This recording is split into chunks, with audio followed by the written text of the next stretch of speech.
morning, this is Carrie with Canary Quilts, and I'm here this week. I'm doing the week 3 quilt along for the Spooky Sampler quilt, and I'm following along with Pat Sloan. She's doing it on her website and on her YouTube channel. So week 3, we're doing the Appliqued Spiders, and I cut these out on my Cricut. I think it's a good choice, but it took a little longer than I expected. Otherwise, you would just trace the shapes onto some, I use Steam-A-Seam Light 2, and then transfer that on and cut it out. We did the bats, which I'll show you later. I've got all that put together in the whole row. And then we did these little pumpkins. They're not the little ones, they're the medium ones. So I'm going to take you along with me as I sew these together, and I hope you enjoy this video. I also wanted to let you know that I am also blogging about this on my website, canaryquilts.com. You can go over there and let me know what, if you're working on this quilt, what materials you chose for each of your pieces, and let me know how it's going for you. Okay, so I've got my pieces here, are the applique shapes for the spider and the bat.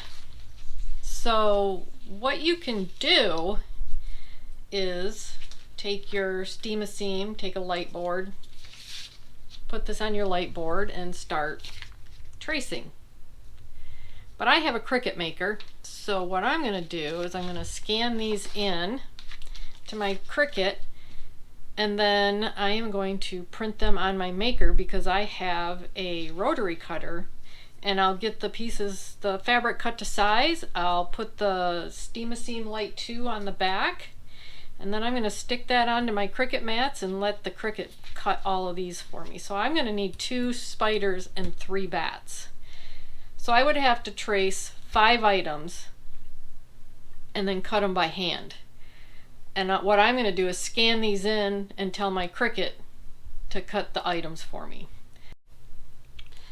So I'm here, I'm going to be appliquing this spider onto a quilt that I'm doing, and I wanted to see how it would work to scan it in to Cricut and then put a heat and bond on the back of my fabric and then cut this applique out on Cricut.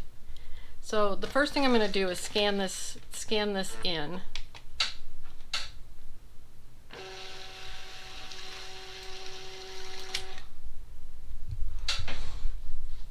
And I'm going to save it. I want it to save as a JPEG. So let's choose JPEG.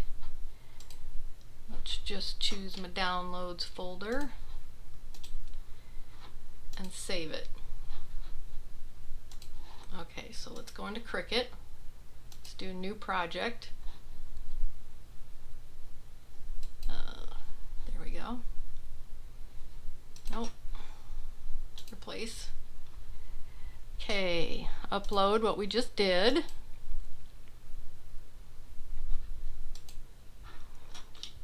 There we go. Let's try complex. Let's erase the background. And then we need to erase this down here because we only want the spider left, and get these few things out of here. And then let's yeah, that's what we want because we want this to get cut out. So I'm going to continue, choose cut image and upload. So let's I can slice that out. Insert image, and right now it's huge. So let's measure my image and see how big we want it from top to bottom.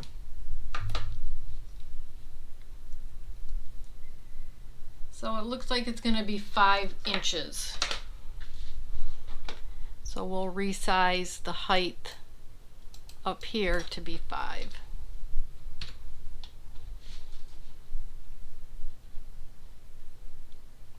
And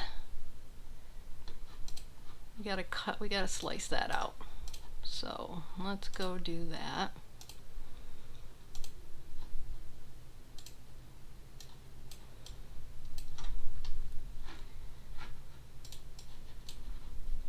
Slice, delete, delete, and then we need to slice one more thing here. Slice and delete. Okay, so there's our spider. And he's not as big, so we have to go back and resize him to 5. There we go. So that should come out to the size of my pattern. So let me get my Cricut set up, and I'll get the heat and bond onto the back of the fabric, and we'll see how this cuts out. So here is my material that I'm going to be using for the spiders, and on the back of it I put the Steam-A-Seam Light, and I just pressed it on for about 3 seconds just so it would stick to the material. And then I'm gonna press this down real good to my green mat, and then I'm gonna take it over to my Cricut and start cutting. Okay, so the Cricut has finished its job, and it's hard to see the cuts in there, but what you want to have on hand is some small scissors and your spatula to help you pull this off. Because you want to be careful, because just in case the fabric didn't cut in an area, you want to be able to snip it. And the legs, like right there. And the legs are pretty delicate, so you want to be careful.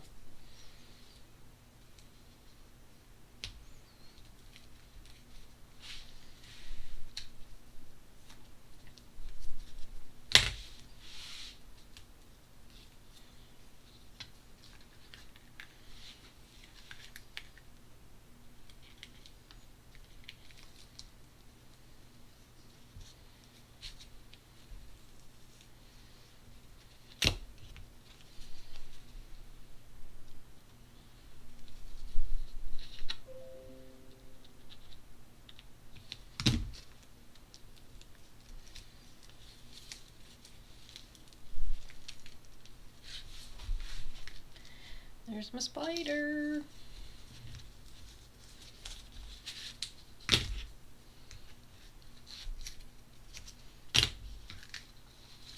There's my first spider.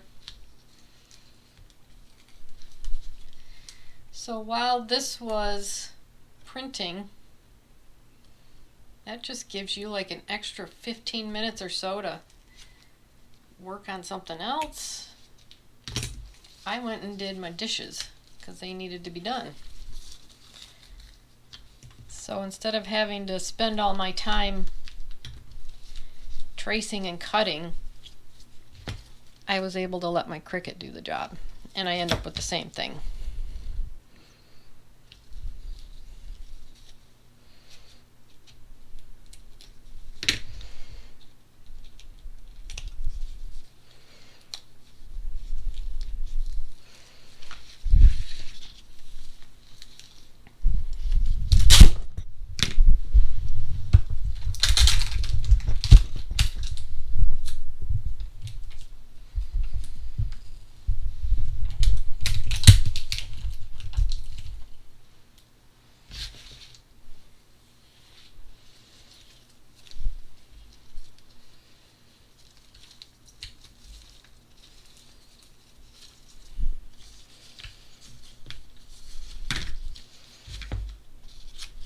Let's cut there.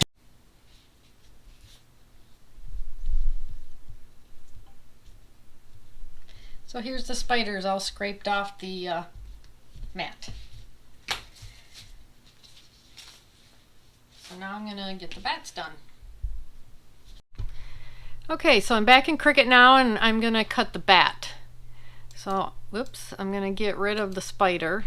I'm gonna hit make it. And I need 3 of these. So I'm gonna hit 3 up there. And apply. And it's gonna only give me 2 per mat. But I'm gonna scooch these over so they're not too close. I'm gonna move this guy back up to the other mat. No, scooch a little closer.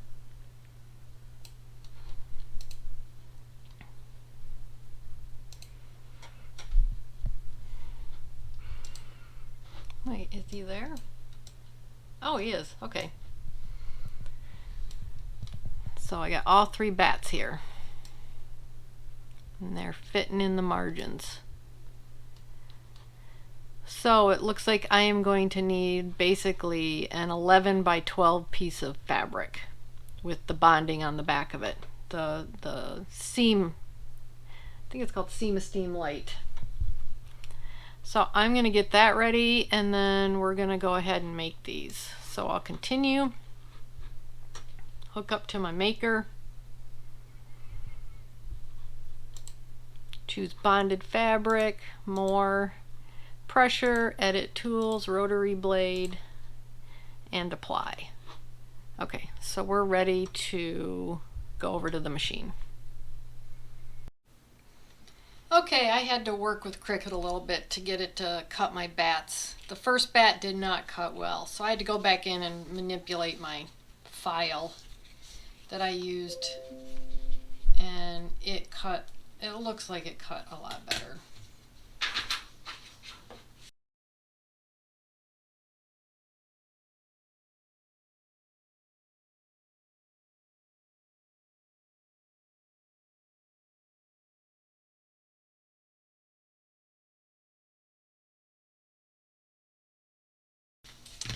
There's 2 of my bats. I just have to go back and print a 3rd one now. I should have tried it on a test piece, but oh well. I'm learning. I am learning. Okay. So there's 2 of them. I'm going to go back and I'm going to print a 3rd one.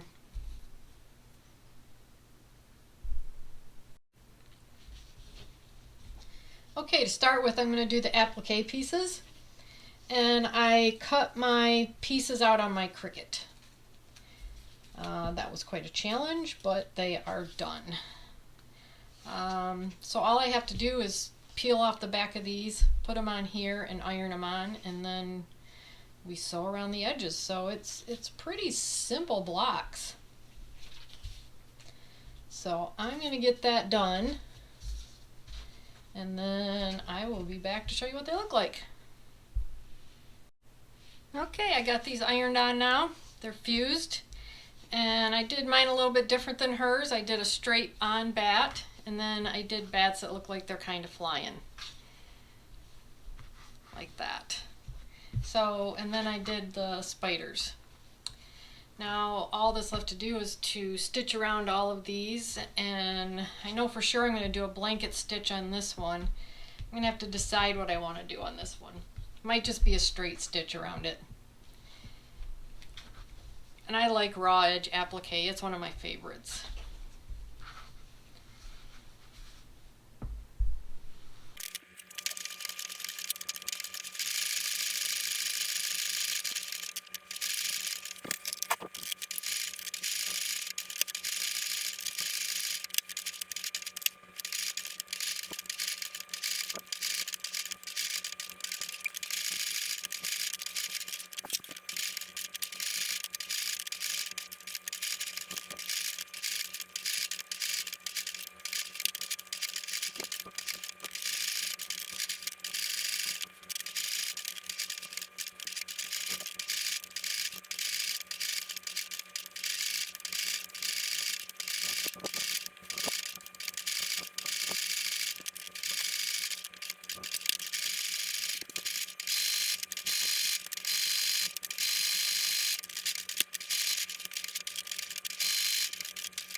Okay, so I finished up the spiders and the bats, and the next thing we're doing for this week is these taller pumpkins down here, and there's 4 of them. And these pumpkins are put together exactly like the small pumpkins. They're just a different shape.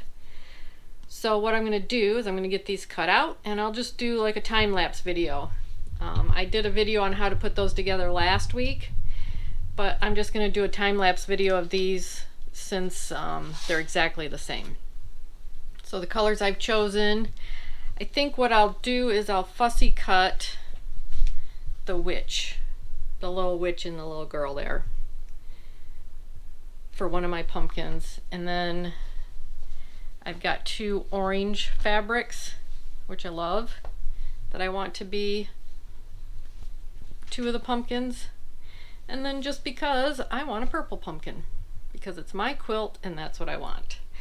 So that's what I'm going to do. I'm going to put these together, and that will be it for this week.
So here's all my pumpkins cut. I fussy cut that one, and then I've got my 2 oranges and my purple. This is going to be the top of the block, and then the rest of these pieces, these little pieces are going to be the corners of these blocks, and then these 2 pieces will be the half square triangle that make the leaf, and then the rest of these pieces are going to be put together to make the stem and leaf block portion. So I can literally do all of this over at my sewing machine. I'm just going to drag my iron over there, and I'm going to start putting these blocks together.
Okay, so I got my pumpkins done, and here's a recap of week 3 here. We did the taller pumpkins. Last week we did these short pumpkins. This week we did the taller pumpkins. We also did the spiders and the bats, which were appliqued. I don't know how much of those you're going to see in my video. I was going to show you how to do it on the Cricut, but I ran into a snag and it just didn't scan in very well, and I had to use Illustrator to straighten the lines up, and I did end up cutting it on my Cricut, but it took a little longer than I expected. So they did get cut out, and I did get them appliqued. And I used a blanket stitch for the bats, and then I used just a straight stitch for the raw applique over here on the spider. The great thing about getting the bats done is this part of the quilt on the top I can now put together. So the top of the quilt, the top row of the quilt is put together. And she puts her broomsticks opposite of each other. I just wanted mine, straight up and down. I also didn't put all my bats straight. I kind of made them look like they're flying. So it's I'm not sure what we're doing next week. I know that what's left is these flags, the spider web, the hats, and these bigger pumpkins. So it'll be interesting to see what we do. But it has been a really fun journey doing this. I love working with Halloween things. We've got different kinds of blocks we're working with. We've got applique. So it has been a lot of fun to work on this. So thanks for watching this video, and I'll see you next week.